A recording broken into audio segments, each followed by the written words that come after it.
I don't think that we can get away from this propensity towards story because, as Ben Okri put it, we are storied beings. It's actually the way we function.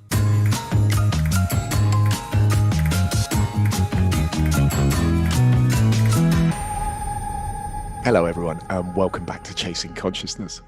Today we're taking a step away from science per se to look at the role of story in the formation of our worldviews, which for generations has been our only method alongside direct experience for understanding the world, as opposed to the much younger and more modern method of hard data from scientific research that we tend to examine here on Chasing Consciousness. But we are continuing this all-important job of our first series to establish the limits of what science can actually know. So today we're going to start understanding how some of the story-like information found in our psyche and perhaps in the way our lives unfold can give us some clues to the nature of human reality, and so go on to support our scientific research in psychology. So who better to help us navigate this troublesome academic area than award-winning social anthropologist Dr. Carla Stang. Carla earned her PhD in social anthropology at the University of Cambridge, and she's held the position of visiting scholar at Columbia University and associate researcher at the University of Sydney. She was awarded the prestigious Frank Bell Memorial Prize for Anthropology from Cambridge. So based on her fieldwork with the Mehinaku, Carla wrote a book called A Walk to the River in Amazonia, which we're going to be talking about in a little bit. She writes for the Dark Mountain Collective, which advocates uncivilization, which I can't wait to talk about, and has created a mysterious new project called Imaginal Futures. Most recently, she's co-created the first Masters of Philosophy at Schumacher College and is currently at work on a new book, an ecological, cross-disciplinary and collaborative project. So I cannot wait to get into this. So let's go.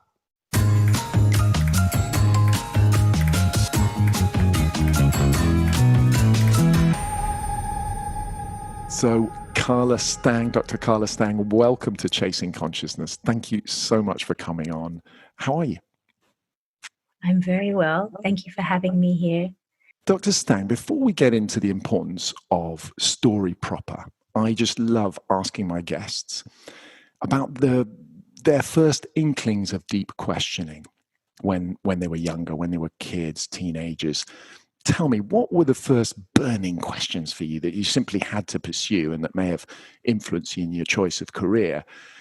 Have you managed to answer any of these questions, perhaps? The burning question for me very early on, probably around age 10 or 11, was this sense of what else is there in terms of human experience, because my own experience, I was born in England and I was growing up in suburban Australia in Sydney, was that I looked around and I was dissatisfied even as a child with the culture that I was living in. And I found a more meaningful life as a very young child in fairy tales and stories and novels, particularly fantasy novels. But then there was something in these books and certain theatre pieces and things like that I wasn't experiencing in my everyday life as a child in this culture. And then I watched two particular films that I still remember kind of shook me and put a spin on this feeling that I was having. And the first one of those was Greystoke, Tarzan. I'm not sure if you've seen that. Yes, I love that film. Which is a Tarzan movie. Ralph Richardson in his very old age as well. Yeah. Amazing. Yeah, he's great in that. And so that film, it showed, for some reason, it showed me that my own culture was arbitrary in a sense, that it wasn't a given, that human civilization, that there was something wrong in a sense with Western human world, which this movie showed, particularly when Tarzan goes back, home to England and has this massive shock in his kind of animal experience of the world, rubbing up against this kind of very stiff English, Victorian culture. So it made me very emotional, this film, particularly when he released when he releases the apes. And at the time I didn't understand why, but I definitely felt this more of an affinity, which, obviously the film is trying to have this happen with the Tarzan figure than I did with the Western culture. And it was a passionate feeling that there was something wrong. And funnily enough, we'll come to this later, when I went to live and when I was doing field work as an anthropologist in the Amazon, where there were no TVs at the time, there was nothing like that. There was no electricity, actually.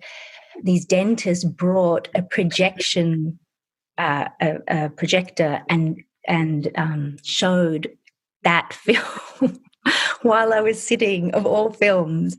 It was an incredible coincidence, synchronicity, whatever you'd like to think, that and I'm watching it with them, and it hit the same notes for them as it did for me, and the laughter with the silverware, the cutlery at the table, and bumbling around and that kind of thing. And then the other film was The Mission. Oh wow! It's about it's a big one. Blows you away, doesn't it? Just like colonial nightmare. Yeah. So that film showed me what else there is, that there are cultures. And I was always fascinated with nature. There was this like tangle of wildness at the end of our lane, of like lantana and things under the train tracks. And I was very attracted to this space of wildness or of nature, of not this culture. And so when I saw this other culture and how they seemed to live, in keeping with nature in this way, in this other way, so it just showed me this other way. And it was, it was the Amazon, and I do wonder whether that planted a seed for where, one of the streams of my work led.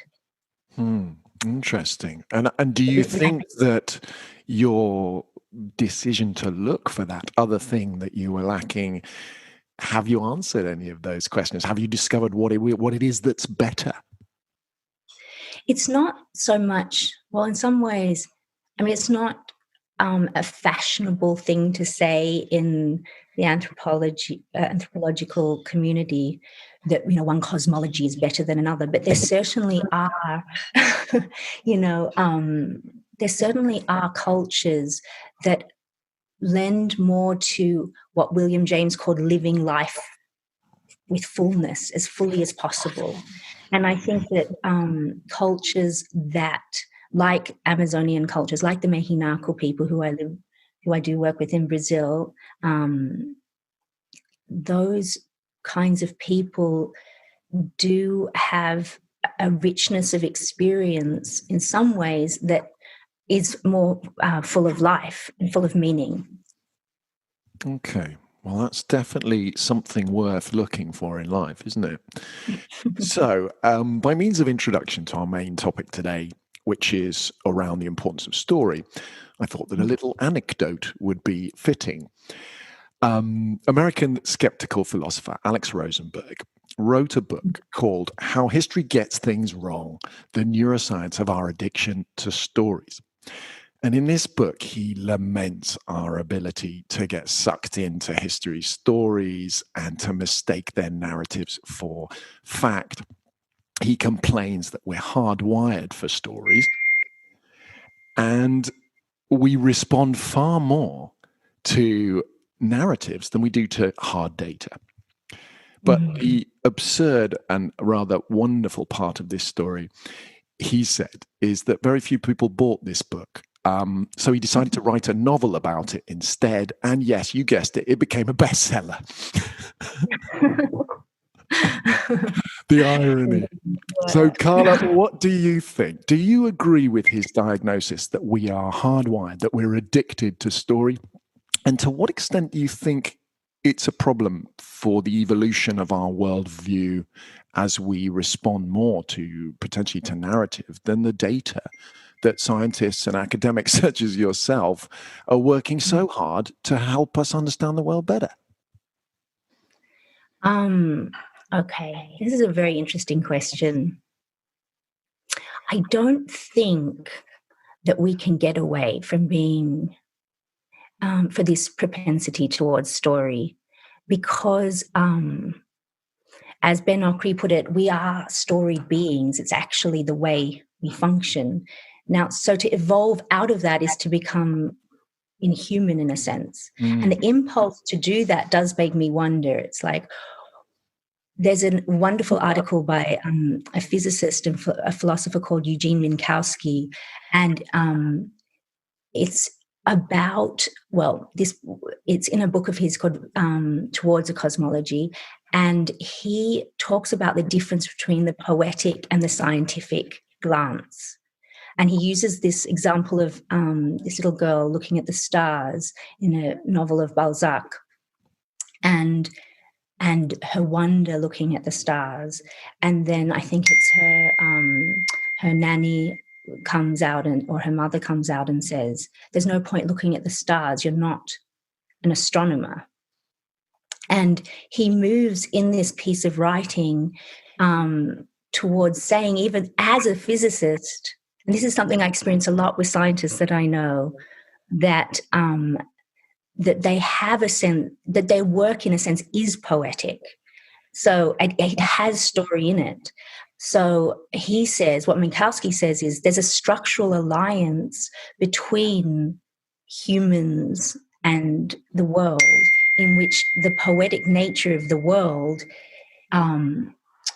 is being experienced. Let me put it this way: when someone experiences or writes poetry or expresses something like that, or story, they are expressing that inherent aspect of the world. And I find that science, things like, studies of dark matter and quantum things and things like that, they are moving more and more towards understanding that this is actually an aspect of the world. So I don't think it would be to destroy the world and to destroy ourselves. And in fact, for me to ask that question, that is probably the most beautiful aspect of our being.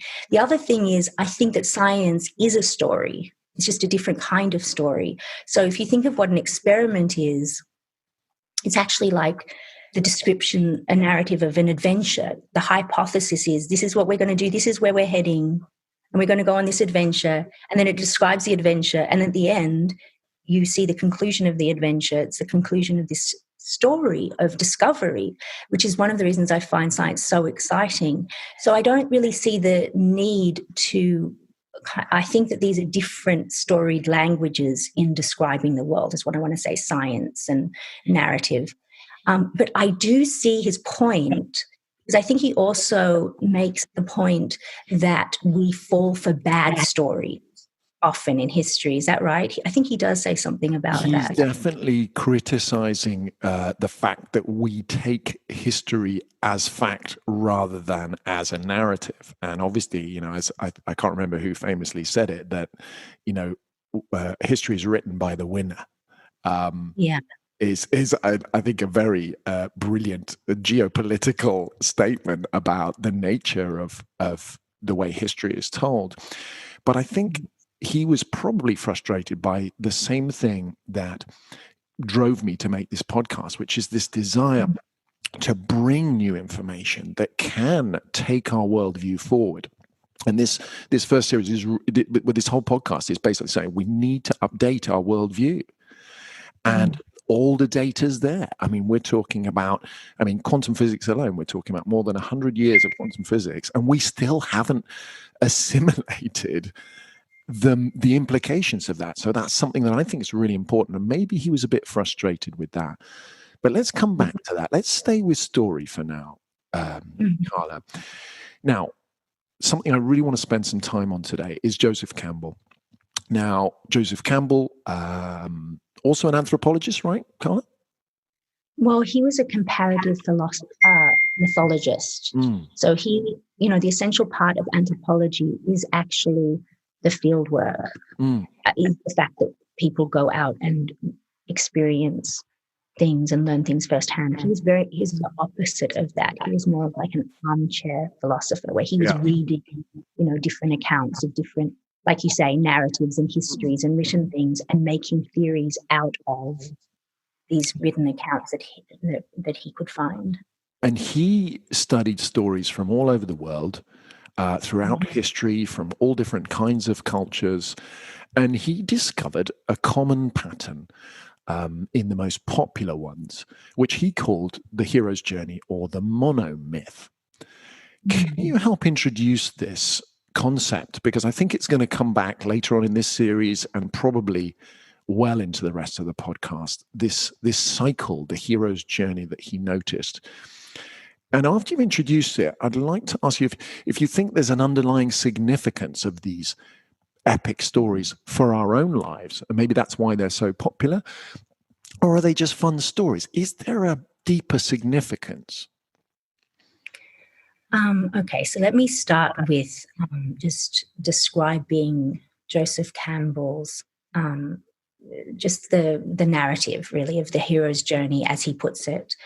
So, as you said, just by way of introduction, he, mostly read and a huge number of myths, and then found this patterning of this one. He, in his words, I think it was that he said that there was one great story beneath all of these different narratives, and this story is as follows: that you have the hero, and later he included the heroine, and they're living their ordinary life, and there's a call to adventure, as he said. So for something hit them out to go on a journey, there can be like a key or something that they have to take with them on the journey. There can also be a mentor figure at this point who gives advice about this journey. And then there's this crossing of a critical threshold into this other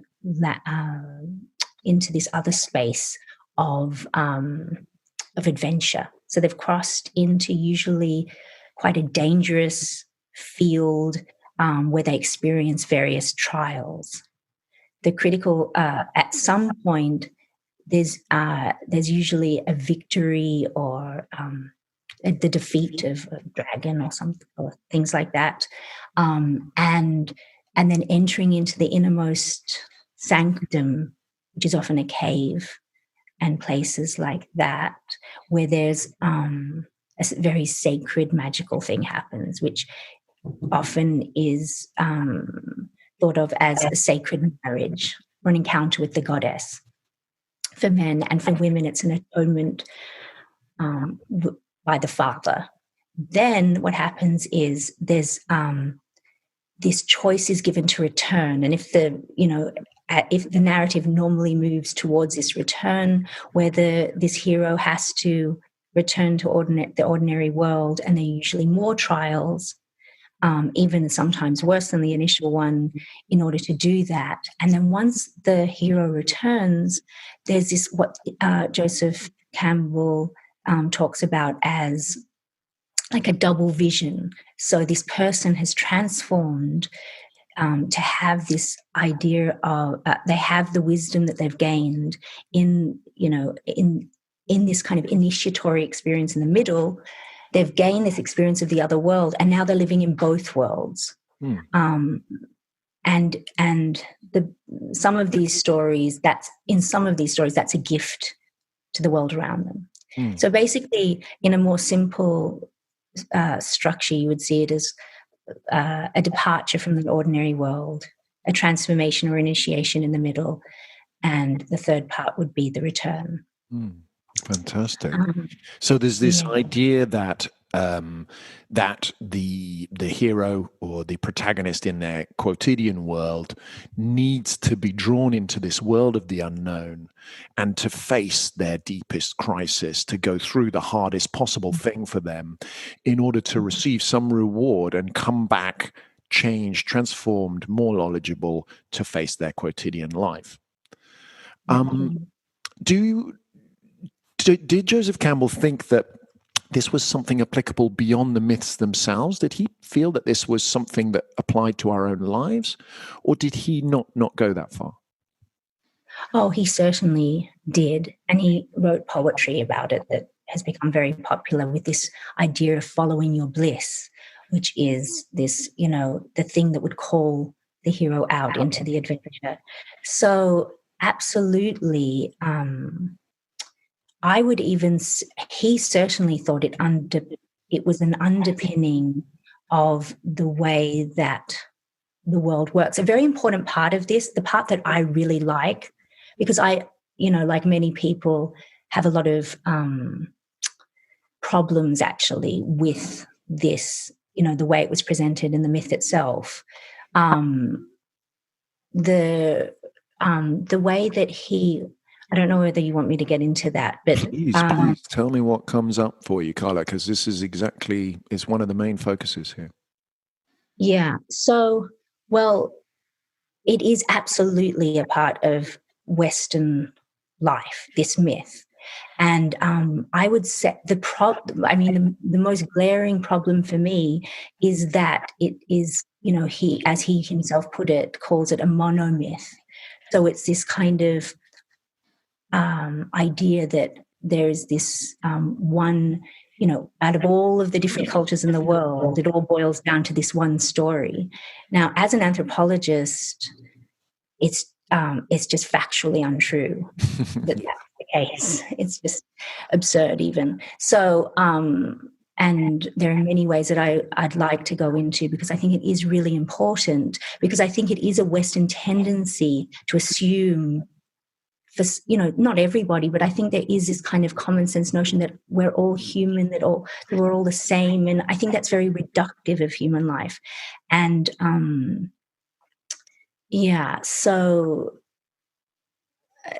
this cultural particularity really comes from the fact that actually this story, which he was most interested in Indian religion, which he studied at great depth, and Western religion, Western mythologies. Those are the things that were most familiar to him in a sense. And obviously, he's coming from this American culture. So actually, I don't know if you know about the Indo-European kind of foundations of the Western world. No, I can't. I think it's really, I think it's really important to understanding this myth, because this structure really comes from an Indo-European cosmology, a very particular way of seeing life and the world and the individual. About 8,000 BC, sometimes it's said that it's later than that, about 5,000 or even 3,000 BC, but it could be as early as 8,000 BC. There were waves of a people called the Indo-Europeans, and no one is sure where they began. Some people say it might be on the Russian steppes, but there were waves of migration that spread down into, east into India, all the way across Eastern and Western Europe, and wiped out, colonized, all kinds of things happened, wave after wave, for thousands, it depends how far you go back, but certainly for a very long time, there was this this is the original Aryan race, is it not? The original Aryan race. So that idea of the Aryan race. And so, say in Europe, you would have had all kinds, and all over these areas, there were all different kinds of culture that had nothing to do with this kind tripartite kind of society, which was all about kings and kings and warriors, ritual experts and farmers. So that wasn't the world that they were encountering, and these worlds were not completely obliterated, but in some cases were. Mm. And so this story of conquering, which is really what a hero's journey is, essentially, I mean, at the center of the hero's journey, there's usually, most typically, the slaying of a beast, like a serpent or something like that. And so I think it's important that we remember that this is a very, contextualize it. This is a very particular cultural myth. And it's one that has caused a great deal of destruction in the world. It's also, so I do think that it does underlie much of how we see our lives. So because it's at the, for thousands of years, it's been the story, a central story that we've been telling ourselves in these parts of the world. And no accident, perhaps, that we are encouraged by these myths to fight for our transformation rather than perhaps to allow that transformation to come to us in a more naturalistic way. This idea that we have to go into the unknown and we have to seek out our nemesis and face our fears. These are all very warlike images, aren't they? They certainly are. And for example, it's a very good point you're making. It makes me think of the vision quests of Native American Indians, for example, where in order to gain knowledge, it's a similar, initiatory process, but it's usually a receiving of knowledge. You go out on your vision quest and you have contact with the numinous, the great mystery in some form. It's a particular form, and you receive knowledge. You don't slay the bringer of the knowledge, or there isn't necessarily. It is difficult. So I don't want to completely. So there are two things I really like about the Joseph Campbell approach. First of all, I think that it was really important that he brought a Western society that was very much leaning into kind of a completely common scientific kind of view of the world, and he made myth important again. That he puts it, he made the world transparent to the transcendent. So that's what myth is supposed to be. So it is, I think that is true, that a lot of myth, not all stories, but a lot of myth, mostly probably all myths, are about contact with mystery of life, of the universe, of nature. So I think that's really important. And I think that it's true that in all kinds of culture, we do need to face demons and sometimes slay and things like that. So it's not that this story doesn't exist in other cultures. It's just not it's not the story of humanity, which is the way he put it himself. And I think that what it does to a lot of people is that, if you go out with stories of Rocky and because Joseph Campbell was used in these textbooks, and as an actor, I'm sure that to write screenplays, and a story only works if it hits these notes. And I think that if you grow up watching these movies of heroic action, that first of all, your actual life very rarely, first of all, because it's a linear arc.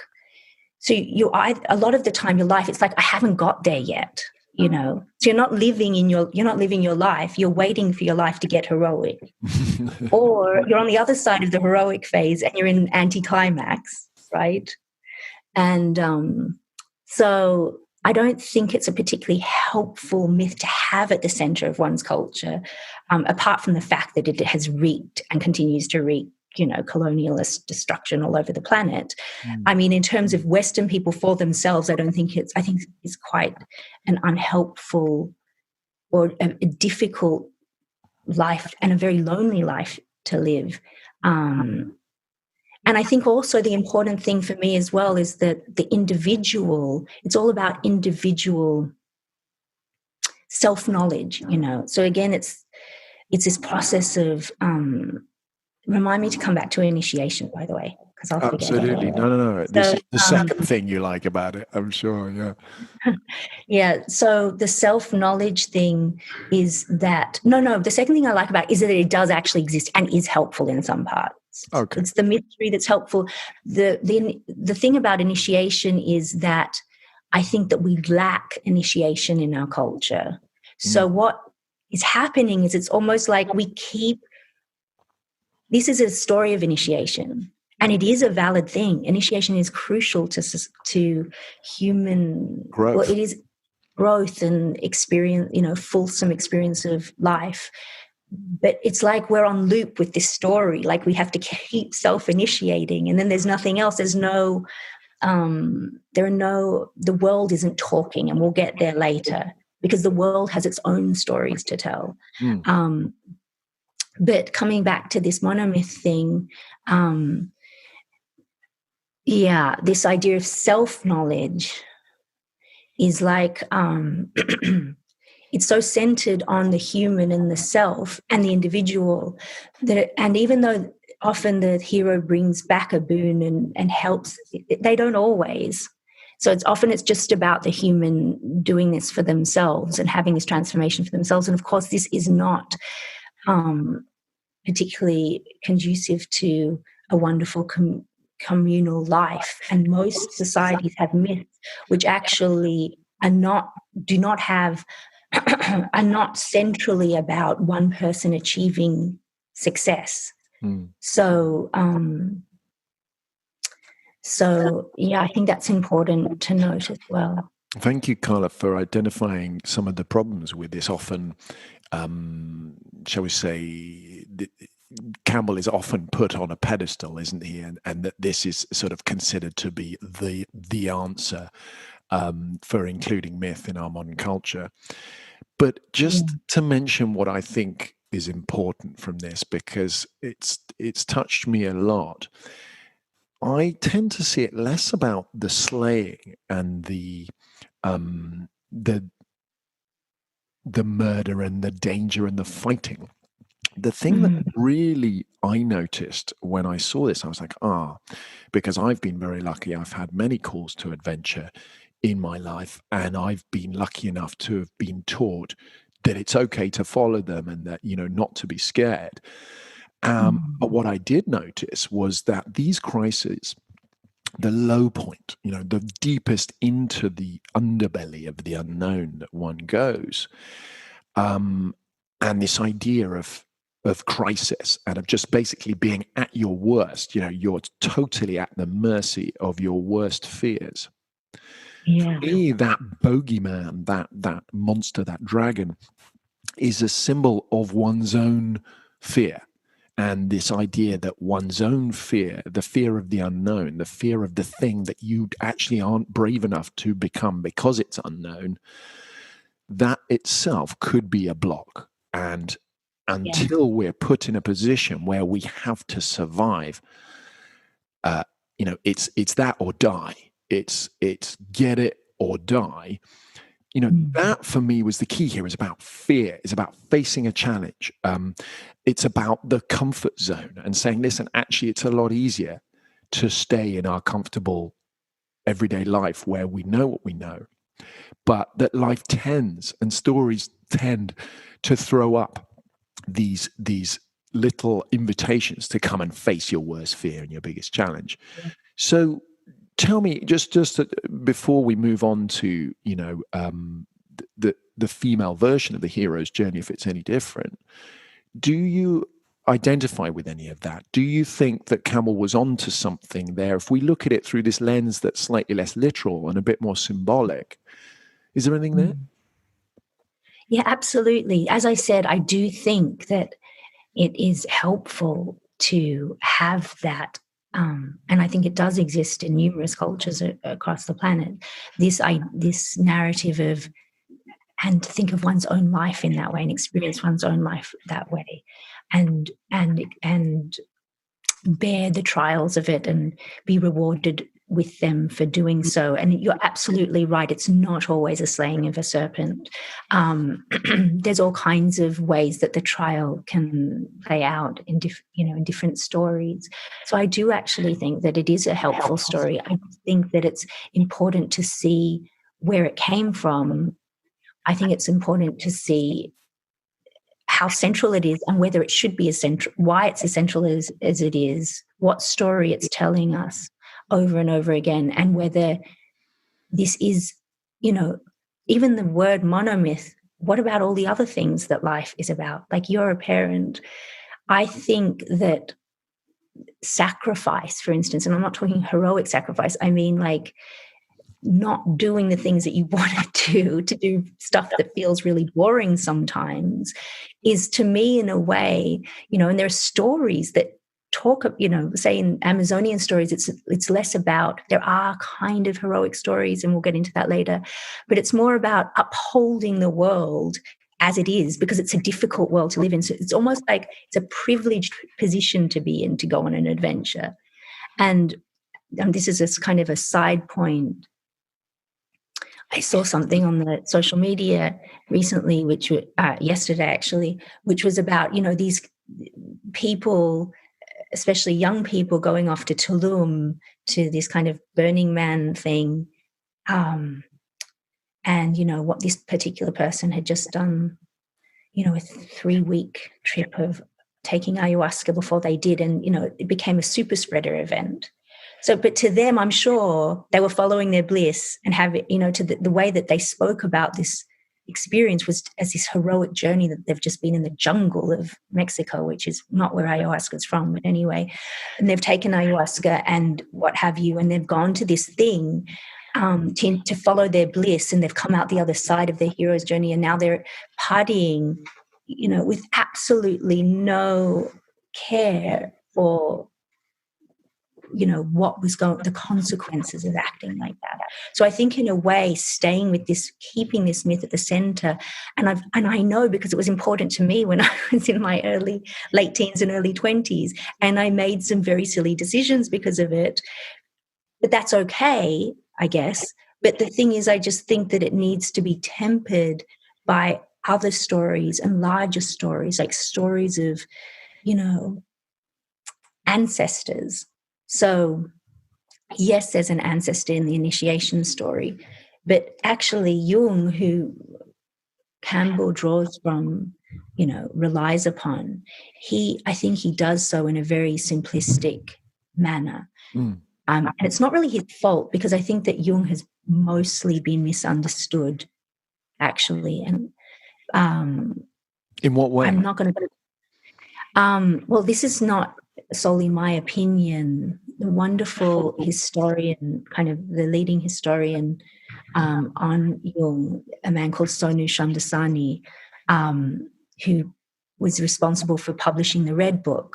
Yeah. And the Redbook kind of, in a way, has brought Jung to life in what he really was and what he was really about, because it's his own account of his own confrontation with his own psyche and his own development of his own psyche. And basically his theories, he says himself, emerged from these experiences that are documented in the Redbook. And what becomes clear from the Redbook, and what Sonu Shamdasani and James Hillman, another very important Jungian, an important intellectual in his own right, what these people are saying about the Redbook is, we've got it wrong. Actually, Jung says himself that, and James Hillman, who says himself that we really don't know almost anything about the psyche. These linguistic theories that we've been using are handles on. They're almost like, he uses this word apopatreic, which is a very difficult word, but it's an interesting word. It means that we're using this language to ease our anxiety about the unknown, about stuff we can't really handle and get a grip on. And what Jung uses the word grip, that's what concepts are for him. But he didn't mean, and he says, I can't remember the exact words, but he says, I think he literally says, woe betide those who live by examples. Do not, he says in the Redbook, try to follow exactly where I'm going. So for him, this language was important because without it, in his own experience as a practitioner of, and as a physician, was that without language, the language helped with madness. There could be madness for certain people, but they were only meant as signposts to have your own experience. They weren't things in and of themselves. They were just a way in to having this experience. And he himself didn't use those concepts in his own clinical practice. Absolutely. If someone said, and it's a Buddhist idea. It's a Buddhist idea, isn't it? This idea of mental constructs, beware the mental construct. It's not the thing in itself, our idea of it. And listeners, Jung is going to be playing a big part here. So do look up our episodes from this first series on the collective unconscious and on synchronicity, more mental constructs for us to be using in our navigation of our extremely complex psyche and psychology. Let's just chat for a moment then about initiation. It is a question I've explored in past podcasts. My old podcast, Badger Radio, we did a show on rites of passage, if anyone wants to go and look that up. And what came up was this possibility that the Western culture never really found. Obviously the sacraments of Christianity are rites of passage of a sort, but sort of since the Enlightenment, the Renaissance change of focus towards solely material reality, there hasn't really been a replacement for those rites of passage, which most commonly are important for young people moving into adulthood and trying to understand their role in the community and their role in the world, and trying to put aside the playful ways of being a young person to take on that kind of responsibility.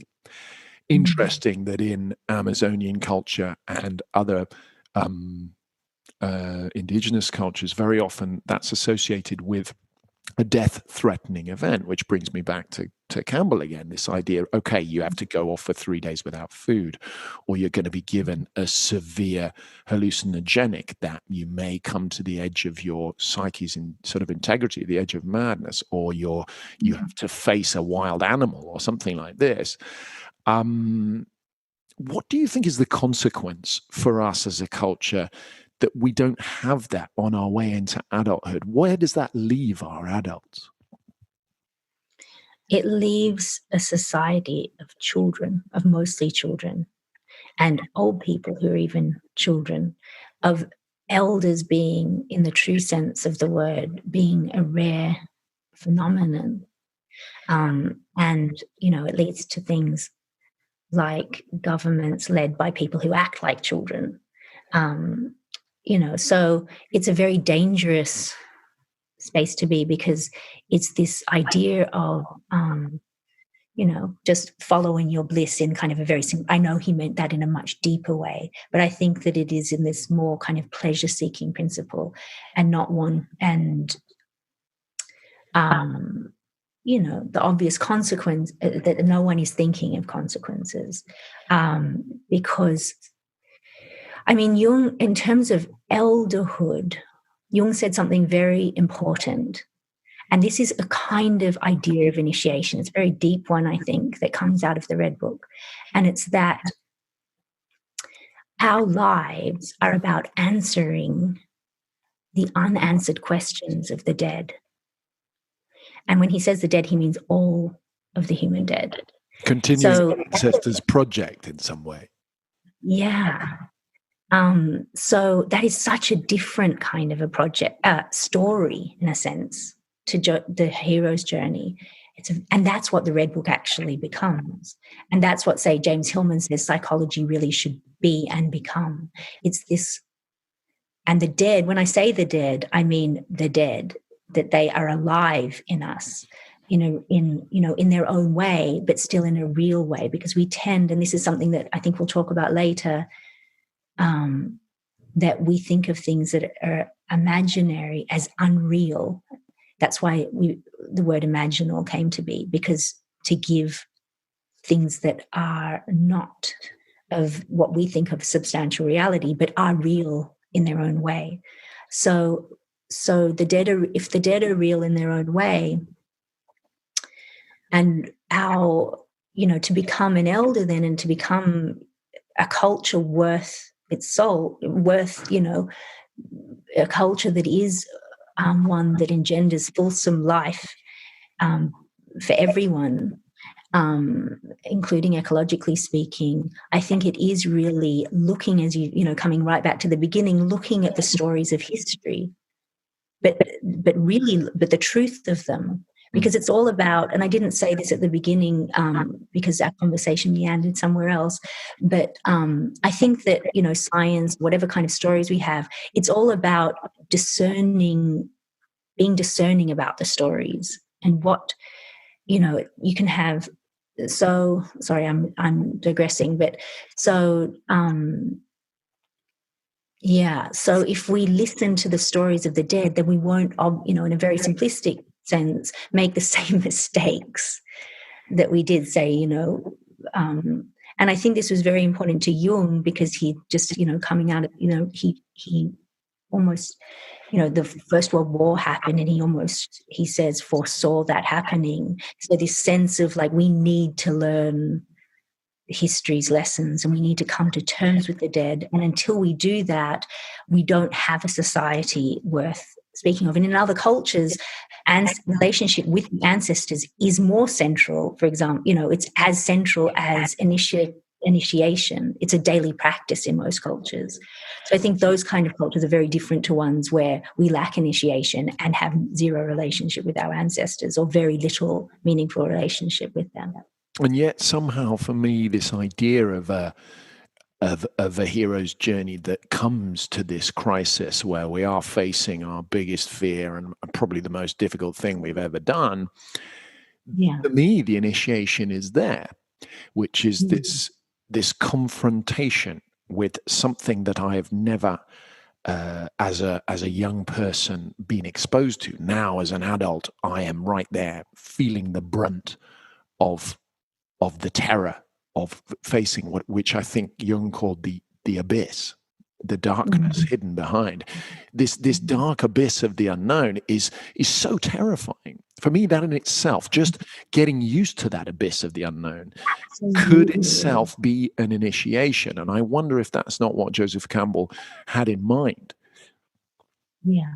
No, I agree with you. That is, as we were saying before, I think there's all different ways of thinking about the trial, and that confrontation with darkness is another way of thinking of that experience, and how it does transform you. And of course, we can go on many. I think it's very good that you're bringing this point up in the way that you are, because I think that in our lives we can experience and do experience a number of initiatory experiences. It's harder in this culture because we lack formal initiatory structures to help us through those different through those stages, and we can get stuck. Yeah, we're maybe not taught to look out for those calls as well, those calls to adventure, or to notice that those crises are extremely useful transformation points. Let's go to Maureen Murdoch. Psychotherapist Maureen Murdoch criticized Campbell for not adapting his model to the sort of heroine's feminine version of the hero's journey. And when he replied simply, well, the monomyth is applied to both men and women, she decided to create her own model of it to sort of make up for that fairly poor response from Campbell. Do you agree with her that the cycle plays out slightly differently for stories with female protagonists?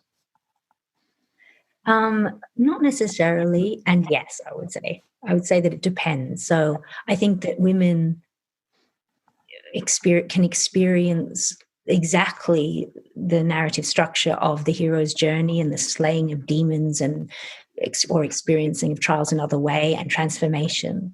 And I think that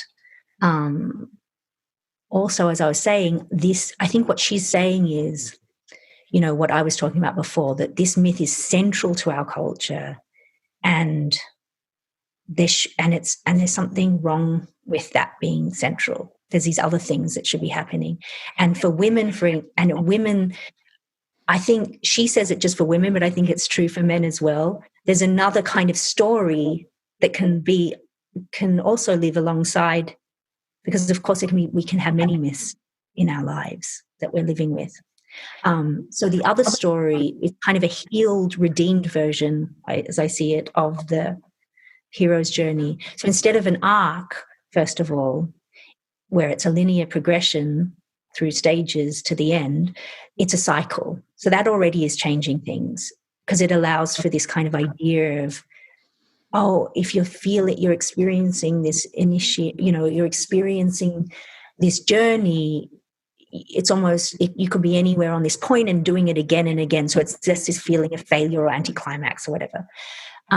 Her big sticking point, I think, was that there was this idea of patriarchy, and that the way that the hero's journey was structured, for women, the big journey for her, and she thinks is the equivalent central journey, is that the sacred feminine, as she calls it, and many do now, needs to be healed. The wounded feminine needs to be healed, because in order to live in a patriarchal society, she says that we need to that there's often a distancing of the woman from her female kind of matrix, from her female life and her mother and that life, in order to achieve and almost become man-like in the world.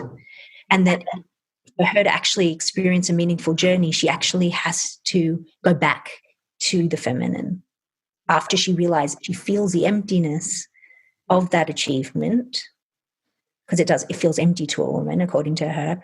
And then she meets with the goddess, she immerses in her own way with sacred feminine, and also then binds the male and female together and integrates them psychically. So, and that's the end of the cycle. So it's almost like there's a layer beyond, almost like there's a heroine's journey before they can even go on the hero's journey, because they can't face their worst fear until you somehow healed this very open wound, which is causing a lot of agitation and what I would call triggering.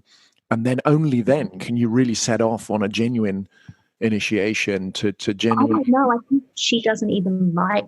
I mean, to me, I think she's saying that the call to adventure in that whole arc is kind of faulty in a way. It's like it's only happening for a woman because she lives in a patriarchal society that she tries to become part of, but she doesn't really fit. You know what I mean? So I don't know that she'd have the heroine go back into the hero's journey. Interesting. I don't know. I mean, that's an interesting way of thinking about it. I certainly agree with you that I think that both of these stories can be lived by women in meaningful ways. One of the points that stayed with me very strongly from Maureen Murdoch was that there is no assistance at the beginning, before the passage into the unknown, into the dark world. There is a lack of the assistance, as if there is part to break out of this patriarchal thinking. It is necessary for them to find their own feet without assistance, and to take this on. Taking a place in that world. Absolutely. I think that's a very, very important point. And I think that it's true.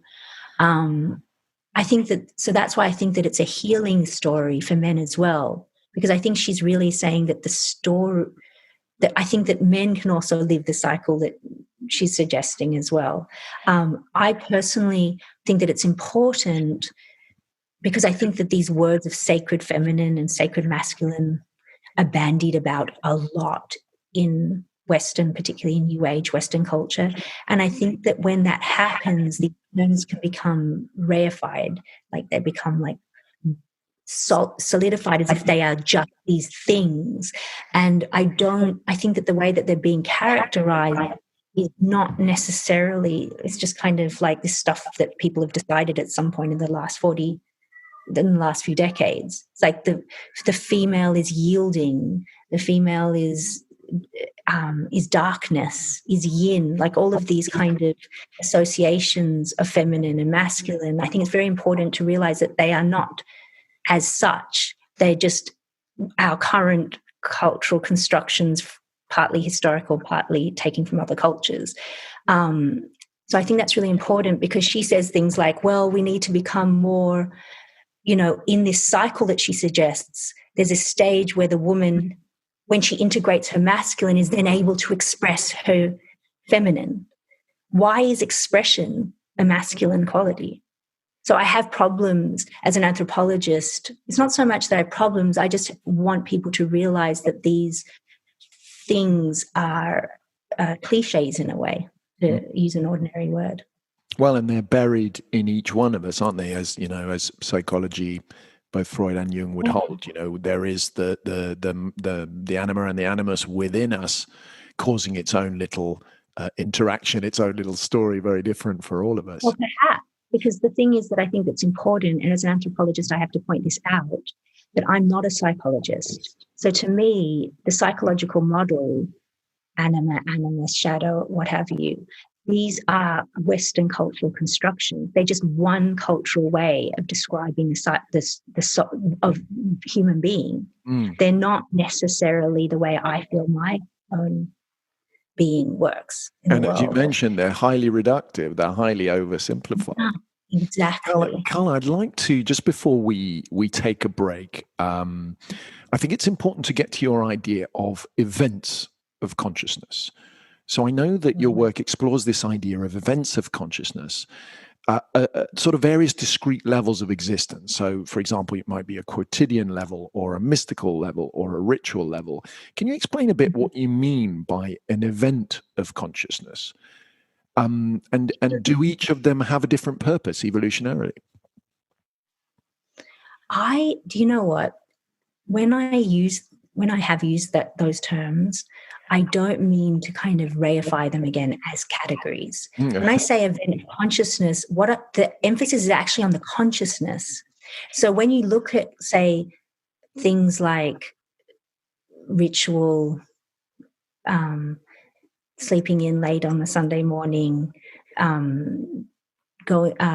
dances, death, like any kind of human experience, what I'm personally interested in, my work is devoted to understanding these things as they are actually lived, as they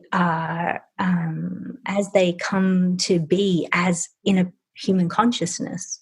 So when I say event, actually, what's interesting that I found is that in one event, and you can kind of apportion the event in any way you want. You could put the kind of brackets around a ritual, or you could put it before the ritual starts and 2 days after the ritual ends. You can kind of bracket it wherever you want, and then that's the event, and then you're describing this experience.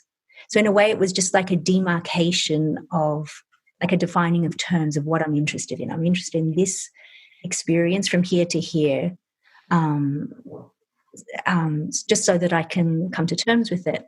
And did you find that there was a difference between the direct experience that you term here an event? I mean, did you find there was a difference in purpose for these areas? So, for example, let's say a mystical experience.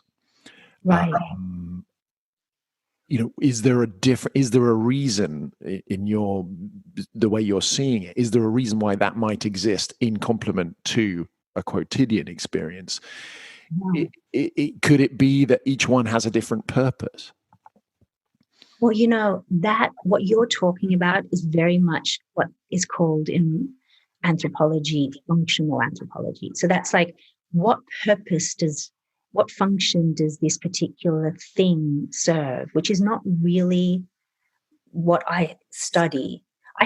Because I'm more interested in, I am actually interested in it. I'm more interested in it as how did the people, or how does the person, whether it's my neighbor or an Amazon, my friend, my OI in the Amazon, how that person experiences the purpose of that thing, So, because otherwise it's just generally a white person saying, oh, that person's really, the real reason they're doing a ritual is because it helps glue the society together or whatever, when that might have nothing to do with actually why that's happening. Yeah, I'm not necessarily looking for a sort of anthropological purpose. I think perhaps I was interested more because I'm interested in this idea of peak states, and we're going to be covering psychedelic research. I rather loved one neuroscientist thing where he said, well, look, why would you dismiss an experience, say a psychedelic experience? Why would you dismiss that when it's an amazing opportunity? It's consciousness on steroids. Why would we miss this opportunity to study that? And I wondered if perhaps you might have seen these different adventures of consciousness in this way, that they're all windows into the personal experience, into the sense of meaning and what makes up the life. For example, you see there to be a distinct difference between something as intense as ceremonial experience as opposed to just, playing with the kids in the dust. Well, there's two things I'll say about that. First of all, I think it's a really interesting question. And I think that one thing that I found that I think is really interesting is that something we call the ordinary is not just ordinary. So things that we call mystical, cosmological, social, gender, all of these categories that we put actually shoot through and make up the experience of the ordinary, as well as the actual, things that might be happening. So just say you're washing clothes at the river or something. You're in your consciousness, you're washing the clothes at the river, but you might also be, because you have a mythological understanding of what the river is and the beings in the river, while you're washing the things at the river, you're also at certain moments thinking of, for you, the water is not the same as it is to a Western person washing the clothes next to you. For you, the water means something different, and you actually experience it differently. So then the mythological, the cosmological, this kind of mystical is actually part of ordinary activities. And in terms of purpose, I absolutely think that there are different qualities of consciousness that have, as you put it, different purposes. So say what you're talking about in terms of ecstatic or psychedelic experiences, they're really related to what experiencing myth is too. Just coming back to our central subject. Well, I was going to say that wonderful that you've come to this just at the end of part one, because mythos, this idea of it kind of is the reason, isn't it?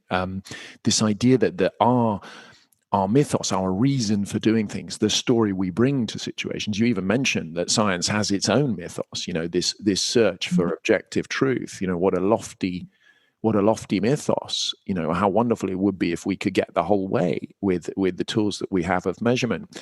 But for me, it's really interesting to understand that we have a story in all cases. So the most materialistic, the most nuts and bolts view of the world, there is a mythos there in the mind of that person washing their clothes at the river, regardless. And I think it's quite important that Western people remember that we're bringing a mythos, no matter how factual or experiential or realistic, materialistic. That's a mythos in itself. And that's conditioning the way we're seeing the world in a very strong way, and in a way that may actually even shut us down to an openness to new information, which I think is very, it makes us blind, to certain facts. Even as a scientist, I think it makes one blind to certain things if one is very locked into a common sense or even a progressive sense of science. So this is something we're covering a lot in here in the first series, where we look at things like the backfire effect, our inability to change opinions easily. We're looking into things like the left brain interpreter, which is this part of the brain that makes up rational explanations for things, but then fails to tell us that actually that's just a hypothesis based on previous experience, but it's come through as absolute fact to us in our consciousness. These elements of our consciousness and of our bias seem to be hugely powerful in the resistance to new data, in the resistance to new information that does threaten our worldview. So, our intention here is to update our worldview based on research such as that of yourself and other scientists. But we're also being quite honest about the fact that that can be quite a challenge. And what tools do we have as the public as we're navigating it? So, Carla, thank you so much for sticking with me for this first hour. I'm focused mostly on Joseph Campbell and on the pros and cons of the hero's journey. And we're going to take a little break now. And we'll be back in a minute to talk about more of Carla's work in a bit more detail, particularly your book about the Mehinaku, the walk to the river in Amazonia. We're going to talk about multidisciplinary approaches, which are becoming, in my opinion, more and more important to academic approaches. We're going to be talking about uncivilization. So curious. I can't wait to find out all a bit about that. And your extraordinary new project, Imaginal Futures. So don't go away, people. Do stay with us for part 2.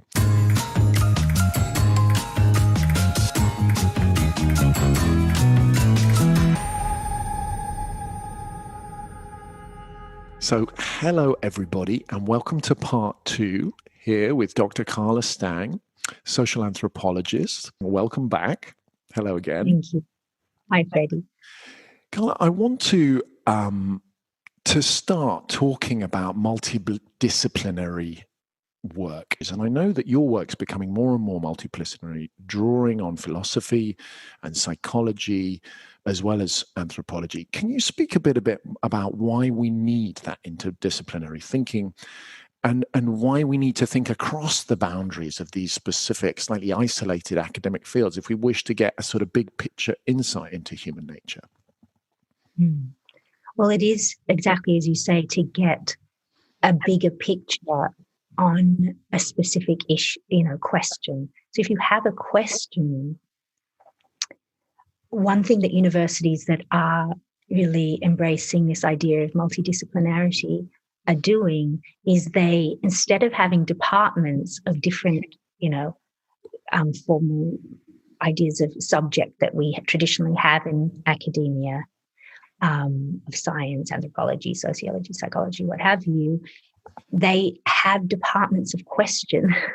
I think that's something that could really spread. So I was at Hebrew University and talking to the director there, and he was explaining how that's how they structure their space. So what they'll do is they'll have a question that needs to be solved, like an issue that needs to be solved. For example, I don't know if they're actually addressing this issue at the Hebrew University, but if you have an issue of, say, the virus that is going on.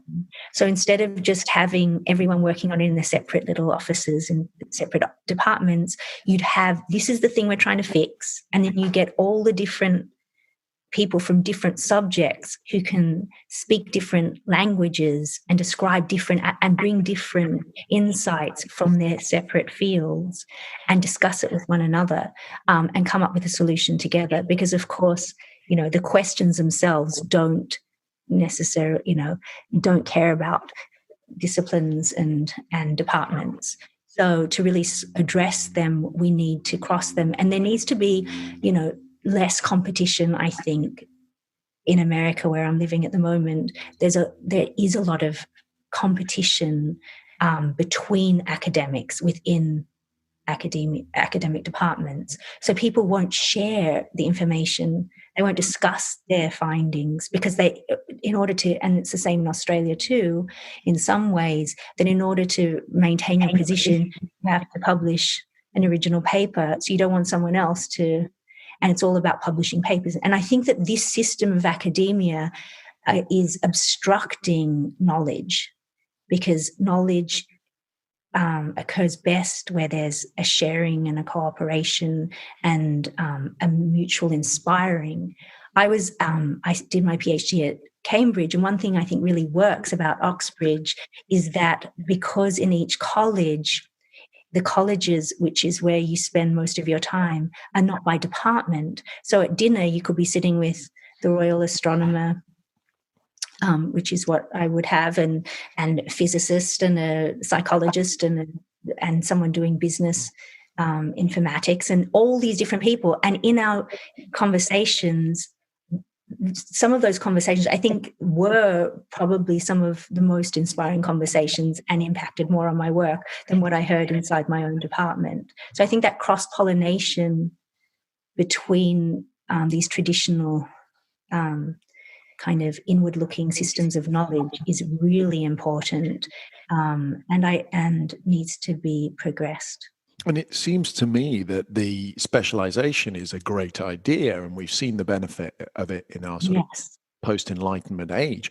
But it seems to me there needs to be an unspecialization at the end of that, whereby all of the important implications of these researches then get reintegrated into the sort of global worldview. It doesn't make any sense to take something into a specialization and then leave it there locked in its own context, you know, as like your guy, I've forgotten his name, who wrote the novel about his work. Rosenberg, yes. It's important. It's like, you know, it's like you have this knowledge. And I think that, you know, as there does seem to be, you know, everyone can call themselves an expert these days on the internet. And that's a real problem. So I think you're right. The specialization is so important, and it becomes harder and harder to do this kind of focusing in, this devotion to a specific body of knowledge. That is so important, because then you have something to give, but the giving also has to happen in whatever way, you know, with other disciplines, in couching your idea in a story that brings it to more people, or whatever the case may be. And how are you using this in your new project? You know, why is this one particularly interdisciplinary? Well, I think actually I've always been a straddler of disciplines, because my question was so fresh and important and remains so.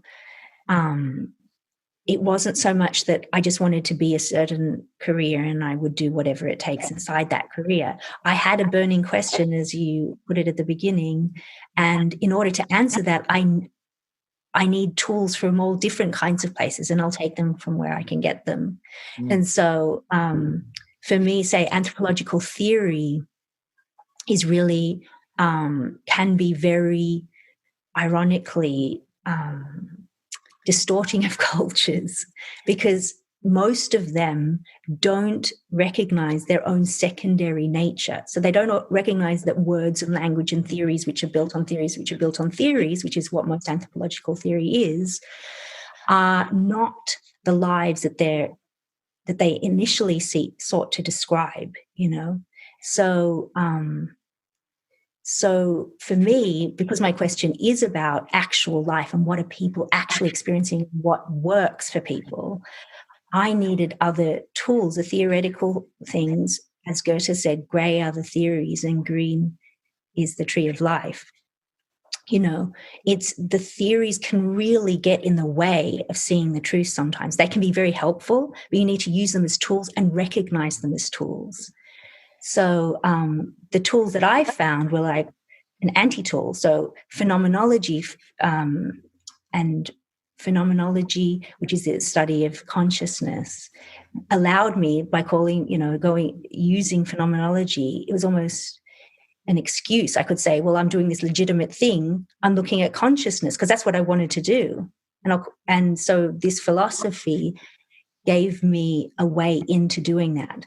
And radical pragmatism and radical empiricism and pragmatism, which is, you know, people like William James, these are other philosophers. It's very similar to phenomenology. So instead of consciousness, they talk about experience. So these two ways of addressing a subject matter really appealed to me, because what it meant is that I could just respect the life that I'm witnessing and being part of, and not impose my kind of constructions from, see where my own prejudices are, see where my own theories are coming, use my own language and theories, break them down, which is like a phenomenological in a way that these philosophers do things, using a language to describe another experience. So in order for me to experience your experience or an Amazonian experience, I only have my own experience. So in order to understand someone else's experience, I have to use my own experience as building blocks. Or I have to use the reader if I'm writing a book. So I have to use language and the words on the page to evoke in the reader from their own experience. So there's this kind of lost in translation thing that can happen too, what these other people are experiencing. So then language then, instead of being this thing like a Joseph Campbell thing where it's like, this is what is happening everywhere in the whole world or whatever it is, you're saying, no, what is happening here for these people? I don't understand. And you start from where there's a commonality. Oh, I kind of understand this. So I'll use it kind of looks like this realm of experience. I'll talk about that, but then it's different here and it's more similar there, and it also has that. And so you can build up a picture of other people's experience in that way. So I found philosophy really important in doing that, and psychology as well. We spoke about Jung, and Jung has been very important to me because I've worked a lot with alchemy, and that was a focus of his. So, it's really, in terms of this question of multidisciplinarity, just bringing in whatever is going to help best in answering the question that you have before you. And it strikes me that there's an element almost of what we might call in science triangulation, this idea that, okay, well, that makes sense from this discipline's perspective, but what about if we examine it from this completely different point of view? Oh, look, we're coming to quite a similar conclusion. Maybe I was onto something. Now let's triangulate that with, coming to philosophy or, medicine or whatever, and say, oh, and actually there's correlations here. So I find it quite a useful thing. Yes, that's a good point, because it refreshes. As soon as you bring a different language or viewpoint, modality, whatever you want to call it, into something that's looked at the same way over and over, and you bring this fresh way, like in these conversations with people at a table from other disciplines, suddenly you see your own problems in this totally different way. Absolutely. It can be a good problem-solving tool. So moving on to Walk to the River in Amazonia, your 2009 book, you connect these quotidian habits of the Mehinaku people of the Amazon with the way that they understand intellectual concepts like cosmology or gender. Tell us a bit how the book came into being, what it's about, and maybe even what we can learn as a Western culture from your study of the Mehinaku. So this book came out of this central burning question of my childhood.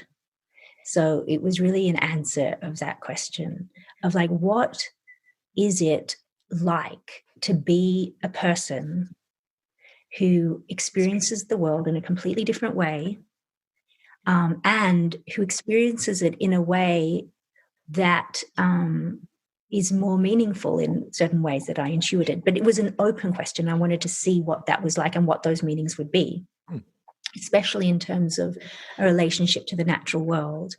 And so that is the question, and that is the question that runs through this book. I think that why I chose ordinary reality as the kind of language for describing this is it's almost like a basic unit of experience. It's like when nothing in particular is going on, what is it like to be these people? So instead of saying like, what is it like to be them when they're experiencing these kind of intense things like you were talking about, ritual, ayahuasca, whatever, marriage, dance, death, whatever it is, what is it just like to be them on an ordinary day when nothing in particular is going on? Because I thought that, I know for myself, certain experiences can be radically different from one day to the next, or my sister has a completely different experience. And I think that's really important. It's not an exoticizing, it's just an open question. What is it like if you live in a forest and you've had a completely different, history and experience of your landscape? So this idea of ordinary reality was born from this. And the book is held by these two walks. Well, it's not actually two walks. It's the one walk from two perspectives. From my perspectives, where it begins, is like a clueless person. I've just arrived and I'm walking Yes. I was very humble. I was very clueless in that environment, and and in some cases suffer the consequences of being that clueless, and really not, sensitive at all to what was going on, and also without the tools yet to even have a clue what was going on with the people, these women that I was walking to the river with, and these children. So it starts off kind of with this description of the things that you can draw out, things that I learned about how they experience the world. And having gained that knowledge, going back to that walk, and then feeling into what that walk might have been like for this other woman walking, now that I have all of this knowledge. So that's the aim, really, to look at the world through someone else's eyes as much as possible. So I think that's probably the basic description of the book. And can you tell us a little bit about this idea that you connect the quotidian with the philosophical, this idea? You even mentioned it in part one when we spoke about this idea that actually for them, the philosophical, cosmological, mythological ideas associated with the natural world that is very much a part of their quotidian life might completely alter their quotidian experience. Talk a little bit about that. Yeah, so what actually happens is at the end, when you read this description, it is so different to my experiences and so similar in other ways. And these elements, because I'd written, the middle of the book really is just much more like an ordinary anthropology book. So it's like, oh, this is the shapes of the cosmology, and this is like what gender is like, and this and what have you. And then you actually see what it's like actually lived, which is what I really wanted to get to. Like, it's all very well to make theories up about what people are like the cosmology is like this, but the cosmology doesn't exist in and of itself. It only is something that's been written about, drawn out of the experience of these people. So in a sense, it's putting it back into the experience of the people and seeing, like, what is it actually like? And what it is like is exactly as you hinted at, that, if you're walking along and the sun is kind of beating down on us, and for me, it's like, oh, I'm getting a tan. And for her, it's a totally different experience. She's like, it's this the sun is a mythological being, Karma, and he's this really crucial being in myth, who's kind of aggressive, a troublemaker, and kind of eats you up. So her feeling of like the sun on her skin and the sun stuff touching her skin, and her experience of the body, which is another thing touched on in the middle of the book, is different to mine and what it's made of. So her whole experience of the sun touching her skin is completely different to mine. And I think that that's really important because human experience is important. And I think that academic theories have tended to gloss over the richness of what other people are actually experiencing. And a lot of the time with people who are called primitive, which is one of my other pet hates about Joseph Campbell, is he called these cultures primitive. Yes, that was of its time, but he also treated them like that. It was like a hierarchy of cultures. And when you actually learn something of what it's like to of someone else's experience and the richness of that experience, perhaps that experience has aspects that you have like what you were saying before, you have no way of knowing about with your limited, actually much lower, if you want to hierarchize, perhaps, way of seeing things. And theirs is far richer and more complex and more detailed or more knowledgeable. So I think that on so many levels, this kind of knowledge is important, especially when the world is becoming more and more, homogenized. So these people are like, they're not living the way now. I'm in contact with them almost every day still now because they have electricity there now and things. So it's not the world that in so many ways, it's radically changed and will continue to change. So I think that just going on it again, because you asked finally about like what's important, like what can we learn from these people, that they are,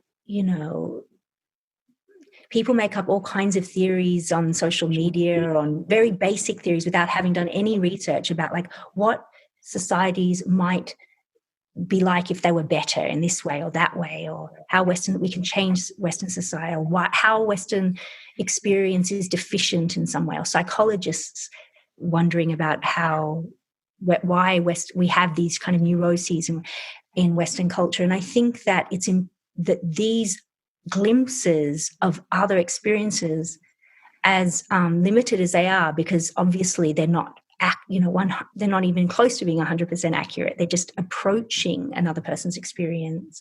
Will teach. It helps teach what we can, the other possibilities of human existence, and without that, and as it's being lost, we might lose them altogether. Lose some of them. I mean, not lose all of them altogether, but these experiences of the world are crucial, and for the people themselves, most importantly, and out of respect to those people, and also do allow all kinds of other, I think, disciplines to learn from, say, psychologists or social theorists. I mean, I believe that we're in a bit of a meaning crisis at the moment, and I think that this meaning crisis comes a little bit out of the lack of initiation that we touched on, these rites of passage into adulthood, but also perhaps from the gap left by reductionist scientific understanding of the world that leaves us sort of quite devoid of a meaning from quotidian reality. So you mentioned that there was some other things you wanted to speak about regarding the importance of myth. What is it that you think that a people like the Mehinaku, who have a very different mythology to our own, a different mythos, a different reason for being, if you like, what is it that gives that culture of the Mehinaku so much meaning in their quotidian life that we don't have in our mythos, in our worldview? Well, first of all, the world isn't dead to them. There's a sense that James Hillman put it that way, that science has, not science, but because that's not true, because science actually really can enrich our view of the world. But historically, what happened in the Western cosmological and general common sense outlook on the world is that we hoarded soul from the world, in a sense, over time. So some people like place it around Aristotle. He makes this kind of classification of soul and it's a hierarchy starting with mineral, plant, animal, human, and all of these, their souls are actually now not souls, which they were previous to this, say with Plato and before. They're now just kind of something more like what we would call biological processes. And the human has something like a soul, but it's not like a creative, unique intelligence. It's an interchangeable rationality. like something that, like a brain almost. It's leading to that point. So the minute that happens, as soon as you start believing that, then the world stops having its own kind of soul disclosures. Like you're looking at a tree and suddenly it's just a biological process. Whereas previously it was a soul, and say for the Mehinaku, which I'll get into in a little bit, because I know that was your question, it's an actual being that you can actually meet if you go into another world.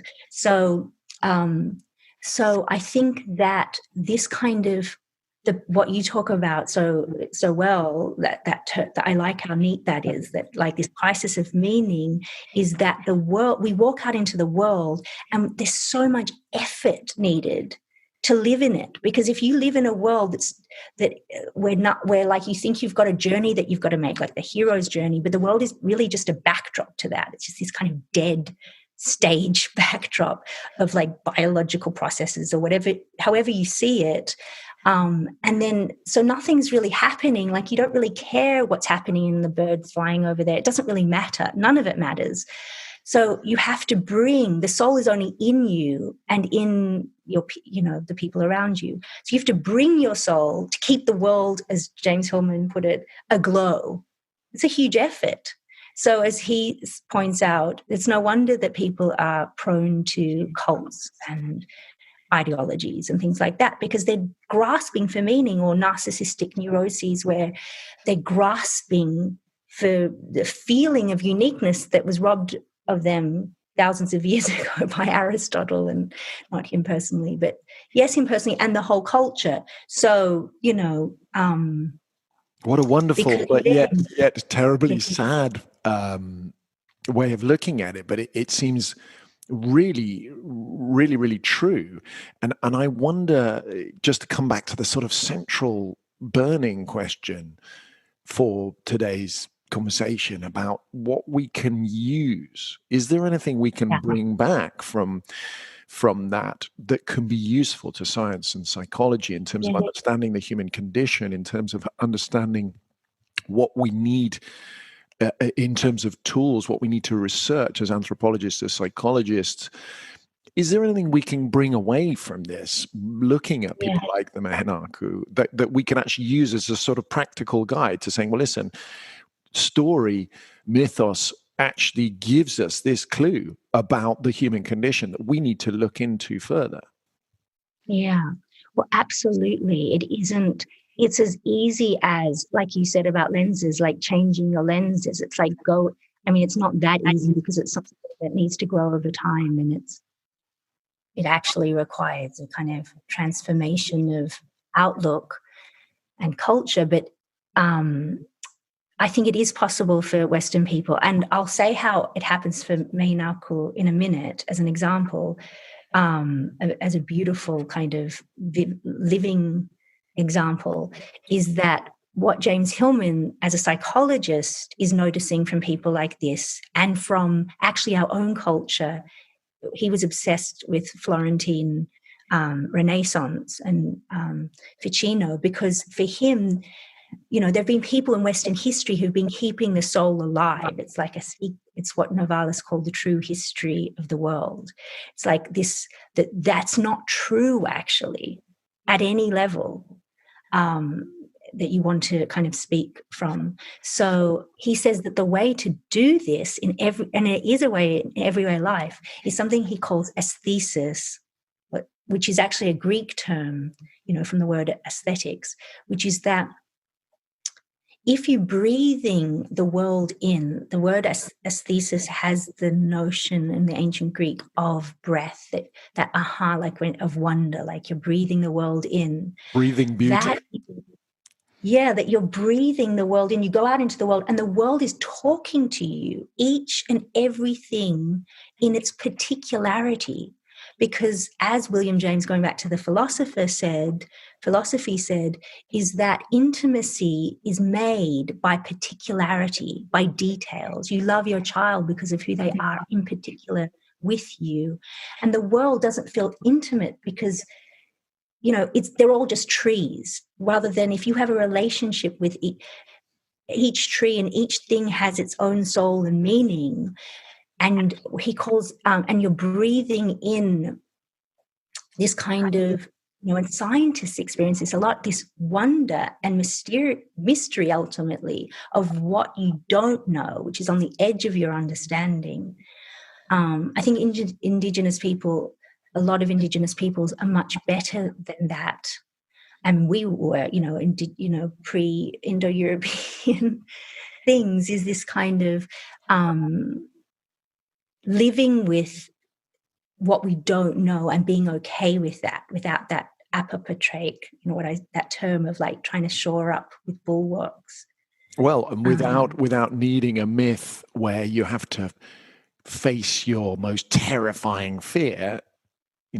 Just the world is like, just to be aware of the unknown. It's like, well, actually, it's quite. And also normal. The world that's around you right now, even if you're in a room like you or I'm here and I'm looking out the window and I can hear my cat downstairs, but all those things matter. As soon as he uses his other term, noticia, which is, it's also another kind of an idea of the way that we can be in the world, where we're noticing in detail the particularities. I mean, in psychology, what they've discovered from Buddhism is that idea of mindfulness, of like when you do apprehend things in this particular present way, somehow, I mean, they don't theorize about it, but their lives are full of meaning. What I would say, and bringing it to the Mehinaku, is that that for them, if you have a cosmology where where there are many worlds, right, of different consensus realities, which is something that scientists talk about, and social theorists talk about. This is actually a sense of the world where there's an awareness that there are forces beyond your understanding shaping your life. Now, as soon as you have that feeling that there are forces beyond, forces shaping your life, you're not alone anymore in the world. And it gives meaningfulness to the world. So, and your life. So then you walk out into the world and you're part of an open-ended, emerging story that is in relationship to the open-ended, emerging, unfolding stories of everything around you all the time. Now, that's not a lonely world. That's a world rich with experience. And not only that, it's not only the meaningfulness, it's also that myth is, it's not just to kind of uphold this sense of sacredness, which is so important. It's also knowledge. It's actually, these stories are descriptions of actual forces in the natural world that the Mehinaku live with all the time. So these myths are knowledge. So that gives a whole other dimension to the importance of myth, that when the Mehinaku say, and I've written about this, that, there are invisible essences in the landscape that are producing the physical manifestations of reality, which is kind of a quantum idea in some ways. They know something. That's from their thousands of years of being in this landscape. And the myths that describe that are useful to them and to their children, who they tell their myths to, because that makes them knowledgeable and aware of these forces that they need to live with in a very dangerous world in that case. Fascinating. Brilliant. Well, Carla, if there's nothing you want to add about the Mehinaku and the importance of myth here, I'd like to move on to the Dark Mountain Project. In the Dark Mountain Project, which I know that you write for, it calls for the uncivilization of society. I'm just going to repeat it because I love the idea. Uncivilization. What on earth does that mean? And why? I want to ask you why you love that word. Sorry. Why do I love it so much? Yeah, because I think that's very interesting. What does it do to you? Well, I mean, there's part of me that is a bit of an anarchist and a nonconformist. So I really, I think in my journey, being brought up in a in a sort of the average Western education where there was a lot of focus on science and on fact and on civilization and the history of civilization, and this kind of, as you say, this view of everything non-Western as primitive. I think I've come to see, certainly looking at the fallout from the great capitalist project, I've come to see civilization as a bit of a loose cannon, and not only a loose cannon potentially without guiding values, but potentially even something that is doing more damage than it's actually solving. So it's kind of self-serving, this idea of bringing civilized thinking or civilized democracy or banking structures or whatever it may be to less developed countries. When I see the way that plays out, generally, which it seems to be that it's basically a lie, and once those structures are in place, they're then used to basically completely corrupt a situation rather than to civilize it. I have some serious doubts about civilization.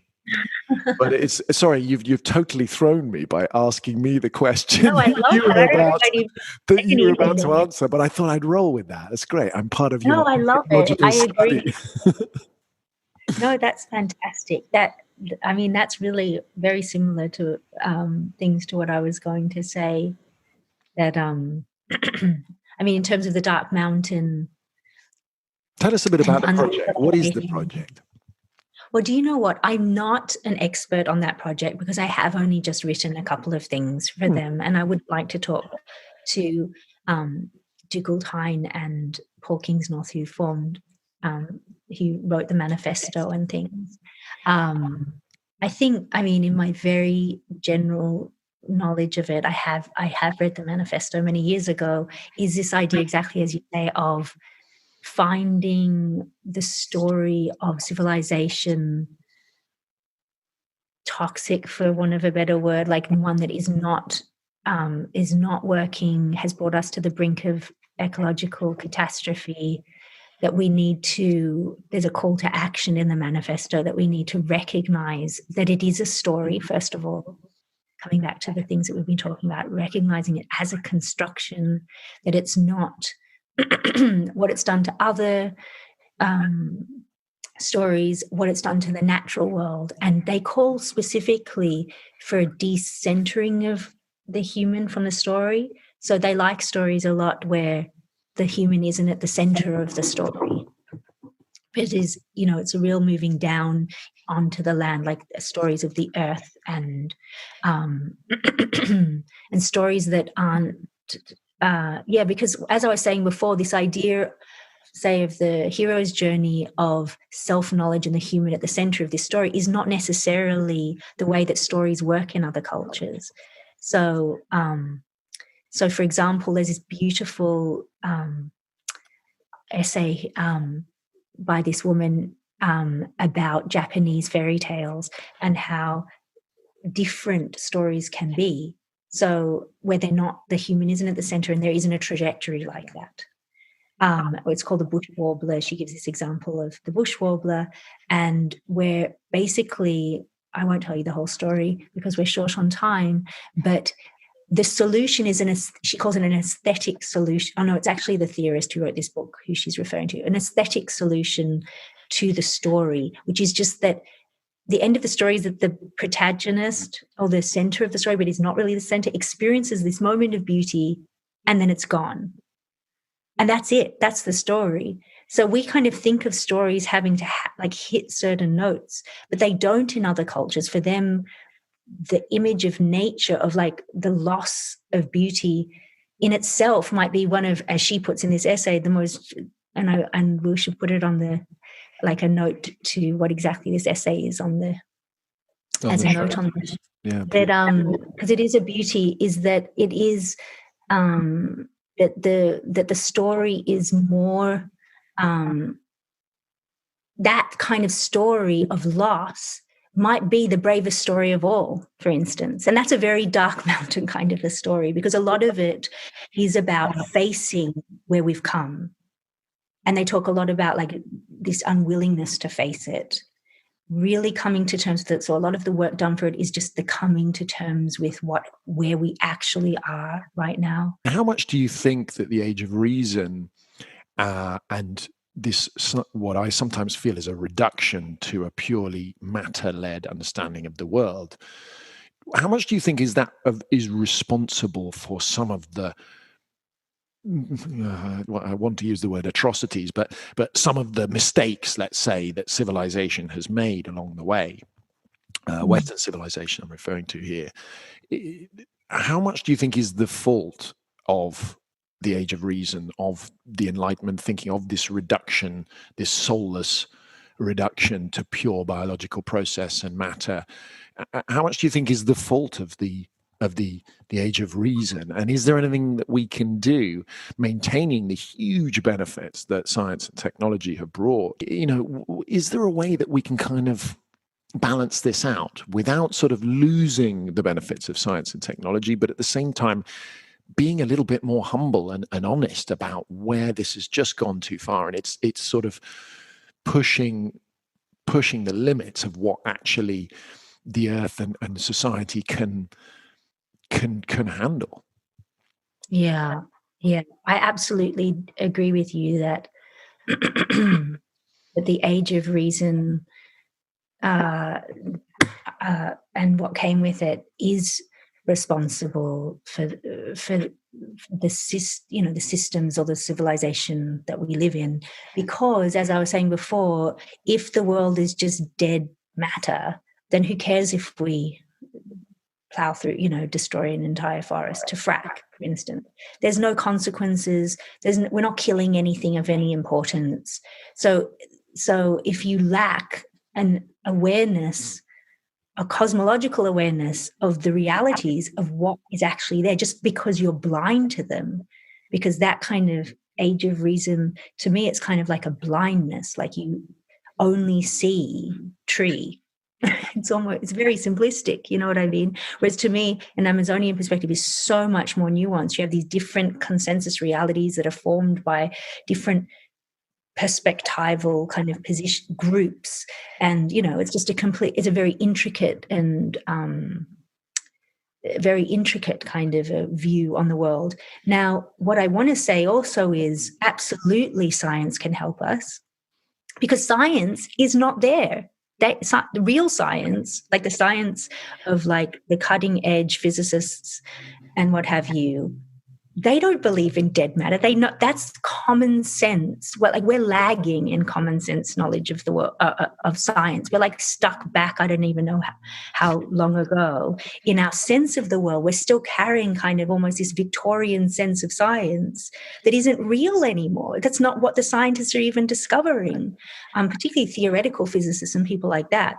So, well, my question is, can we readdress this balance from within the current system, or do our favorite stories and myths teach us that the Phoenix effect tends to apply to our phases of civilization? Just look at history. I mean, old paradigms seem to have to crash and burn fully before a new one can emerge from the ashes.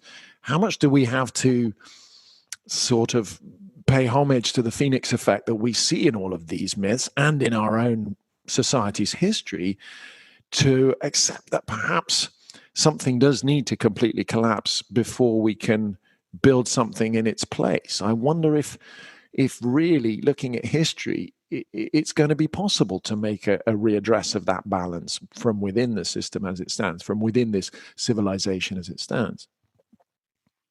Well, I think that I don't know, honestly, how this. I think that that a transition has to occur if we are to survive as a species. Absolutely. I personally don't know how that will occur. Social transformation happens in all kinds of ways, and they're also, paying respect as a person who studies myth. to the non-human as well, that we don't even have all of the knowledge about how everything works, to have the arrogance to say, I think we have to be humble. Like, we don't know how the change will take place. We just have to each of us do our part. And I think that one of the things, like you said, is like bringing the science, which I know is really the work of this podcast to a large extent, that is the real science that's happening into the public sphere, so that we are brought up to date.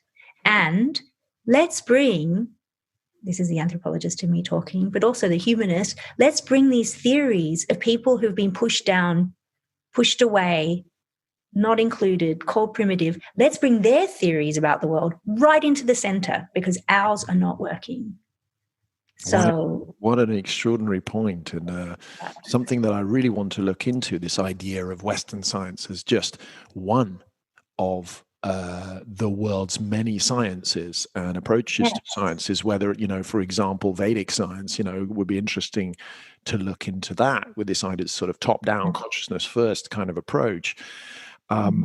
I think there's a lot of assumptions in Western science that other sciences from other parts of the world just wouldn't accept, and I'm very interesting, in the next series to put those together.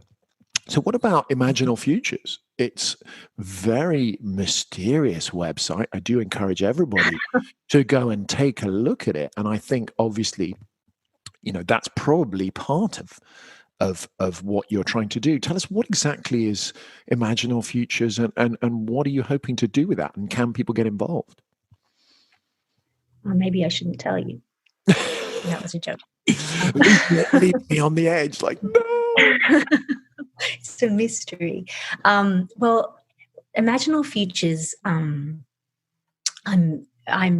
creating with two other women in England. And it really was born out of a master's degree that I created with Dr. Martin Shaw, who's a well-known expert on myth and other things. Wonderful thinker and writer. So we made this master's degree, which was really basically more like a journey, as we put it in our invitation. It's like getting on a ship, and instead of colonizing the world, uncolonizing. It's very like an uncivilizing idea, unmapping the world as it's been mapped, to see what mysteries still exist in the world now. And it actually ended up being really a journey through hitting different parts, exploring different parts of the human imagination from the very beginning, like from before Homo sapiens sapiens, like Neanderthal time, all the way to now, and exploring what the imagination is and has been to various cultures in different times and places. And come after this course, the group that was, we had an incredible experience, all of us, including teachers, and Paul Kingsnorth actually taught on the course from Dark Mountain. So it was very interdisciplinary. It was completely interdisciplinary. We had all kinds of people teaching, scientists and philosophers and writers and psychologists and all kinds of things. And that idea of the imagination, having gone through the past, it was like, what now, with this richness of knowing what's possible with the imagination and what the imagination is or could be. So the reason it's called imaginal rather than imaginary, so we're heading into the future now on the ship in a sense, is that, as I mentioned before, the imaginal, using that word, is a way of redeeming what's been called imaginary, kind of like the rubbish of our real experiences of the world, and giving them their own import, even fundamental import. And this word was coined by a scholar of Sufism who interdisciplinarily influenced many people. His name is Henri Corbin, Corbin, and he wrote this incredible seminal essay, if people want to check it out, called Mundus Imaginalis, which was really the foundation of that master's course that we taught. And it is the foundation also, in a sense, of Imaginal Futures, where there's this idea of that there is, apart from the phenomenal world, there we experience and our lives are underpinned and moved by forces just beyond our understanding, that we do experience in things like dreams and active imaginary states when we're awake and things like that. And that these realms, which often form stories, if we work with those stories, they have an incredible ability to change reality because of this underpinning way that it works. This reminds me very much of this idea of artificial intelligence and humans. This idea, artificial intelligence will overtake us. But the thing that artificial intelligence will only ever be able to copy is our ability to imagine and to create. And I wonder here, referring back to what you said earlier about the fact that the imagination is somehow spurred by the age of reason as a sort of delusion. It's like, that's art, that's just creativity, that's not based in the real world, it's not real fact. And yet how many things have we seen, not only scientific discoveries but also genuine innovations in the way we now run society, or political innovations or solutions to various problems. These have all come out of somebody imagining it and going, wait a minute, that could actually become real. So for me, this ties in very, very nicely with our conversation, because we've got this full circle between the fact that without that imaginary ability, without that ability to create mythos, we wouldn't have a story in the first place, and we would be sort of the victim of our own circumstances. So actually, I like this idea that the mythos is our responsibility and it is up to us. I was thinking, you made me think earlier of the Aboriginal idea of dreaming, that this dreaming our way into the future, not in a airy-fairy way. On the contrary, just literally letting what we imagine come into being. And as you said, what a formative way of sort of bringing that into focus than writing stories about it. So all I can say to sort of wrap it up, Carla, is just, so brave of you to come up with such an ambitious message coming out of academia, to take the importance of story and myth as a really strong guideline for where we're going with our futures. Now, bearing that in mind as a wonderful closing point, Carla, is there anything you want to add in terms of what's left to say about myth, what's left to say about the importance of story, and most importantly, what academia has to do to be humble enough to recognize the importance of that in a sort of cyclical way, where in some way it's underpinning where we've come to, and that science itself and progress itself follows a mythos of evolution, or vice versa, that we're somehow living out somebody else's myth. Is there anything you'd like to add just to close? Because it's just been an absolutely wonderful conversation. So thank you. Thank you. I would love to add that, again, it comes back to that I don't know why I'm having difficulty with this word, multidisciplinarity. So people like Bachelard and Eugene Minkowski, who I mentioned before, they were scientists who became philosophers. And also, I've read more recent similar things from physicists, that there is this sense that it helps to have an anthropology of you can do an anthropology of anything.